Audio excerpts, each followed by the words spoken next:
Atlanta is known for its nightlife, its celebrity restaurants, and its tourist attractions. But did you know Atlanta is also known for its ghosts? I had no idea either, that is, until I went on this Atlanta ghost tour. We spent an hour walking around the city and talking about different locations that were haunted with ghosts, ghouls, and phantoms. Come on the tour with us so you can learn about some of the city's dark history.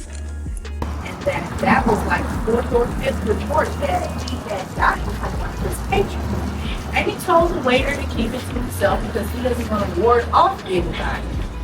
But he said that he would have told him sooner, but he didn't want anybody to overhear him. He really just wanted to keep it quiet. But he said that he had gotten so many reports, like this was the fourth or fifth report, I can't really remember. Right next door used to be a veterinary hospital that went down in flames. The events that happened after were pretty creepy. And they had a very bad reputation of not caring for the animals in their care. There was a fire. Luckily, they were able to evacuate all the animals out of the facility. However, there were 4 employees that perished in that fire. Now, it's 2010. It's the night before opening night. And Our tour guide told us some pretty crazy stories about that veterinary hospital. But I'll leave it up to you if you come and check it out.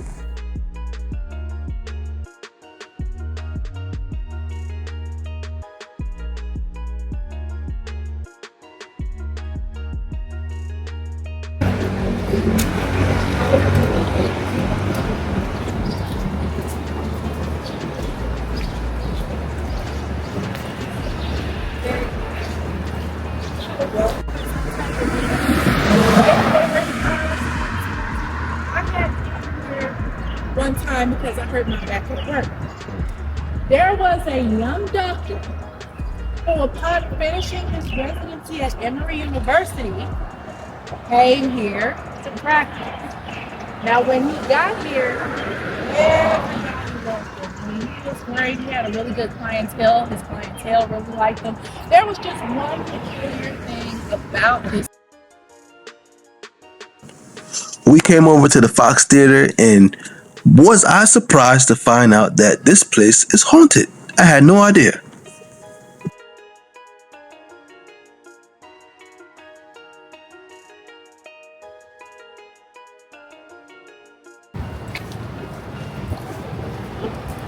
And this is the fabulous farm.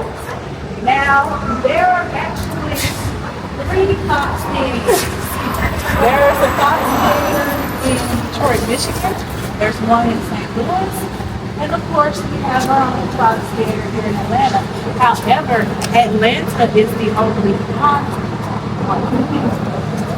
This used to actually be a convent for nuns in the late 1880s. And it was built on a poor foundation.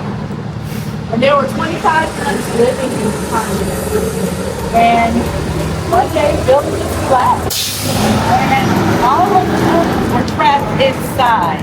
And none of the nuns' bodies were recovered. All of them perished when the building collapsed. There have been people who were working on stage productions. And they would either work on the light beams, or they would set up props on the stage for the big show that night.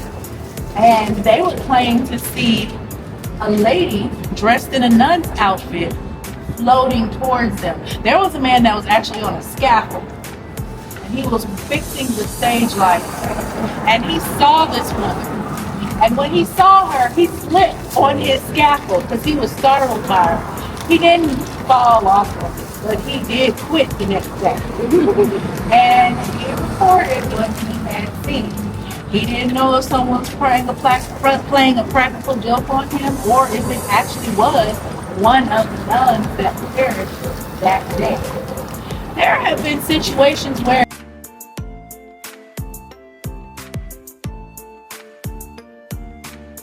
Our tour guide pulled out EMF detectors. Now, these are devices that are supposed to pick up on paranormal activity, and it kind of has a meter that shows from green all the way to red how busy or active paranormal activity is around the area. And she pulled this out, and we got to see if there was any activity. And interestingly enough, there was some activity.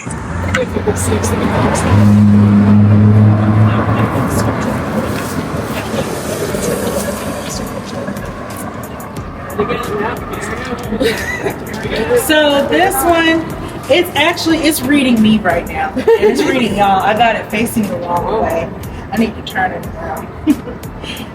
I'm balancing it out. That's why I got it on the ground. Okay, and it's still coming up orange. So when it gets to like the dark orange and red, that means that it's very busy. It's a lot of activity. So right now, okay, so it's balanced out.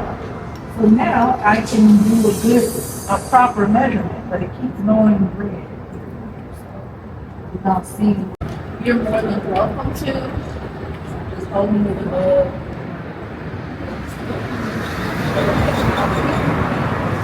Yeah, this is really, there's nothing here. But you see what's going on. Okay.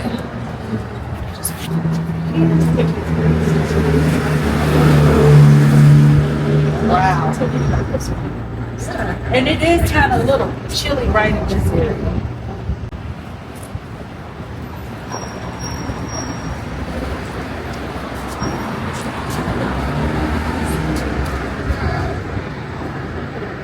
It's kind of busy.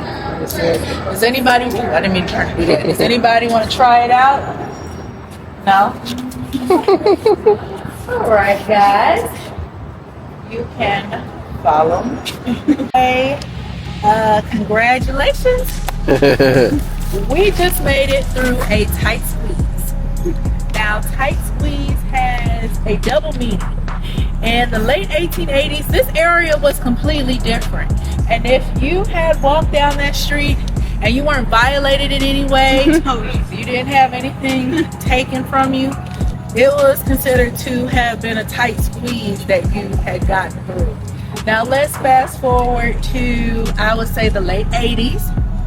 If you had gotten down that street and you weren't violated in any way, or you weren't caught by the Midtown Strangler, you were considered to have gotten through a tight squeeze.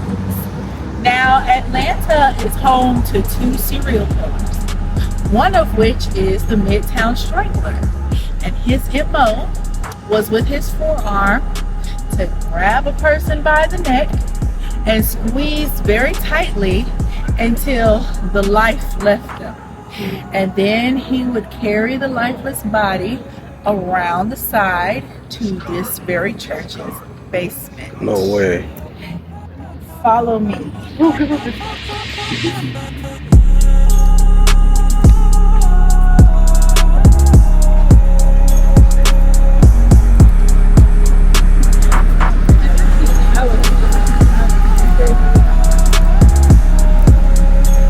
That's stuff. I thought it was a stuff.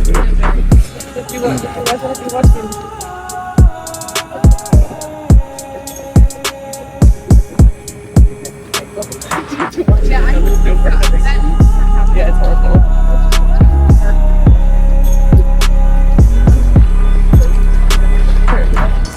So, this is the basement. And in the wee hours of the morning, the Midtown Strangler would take his victim and leave them here. And then the following day, he would come and collect them. Now, you're probably wondering, well, how was he able to go in? Our tour guide asked if there's anybody who was interested in using the EMF meter to see if they could detect any paranormal activity around the church's basement.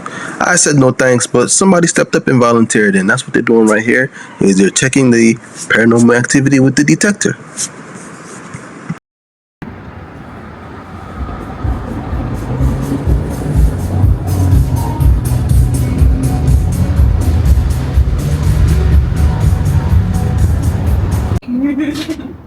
Get the goats. Tell us what you see. It's a little something. It might be the theater kid understand. There's a lot I left off the video just in case you decide to book the tour yourself, but we do appreciate you for tuning in. Make sure you don't forget to like, subscribe, and share this video.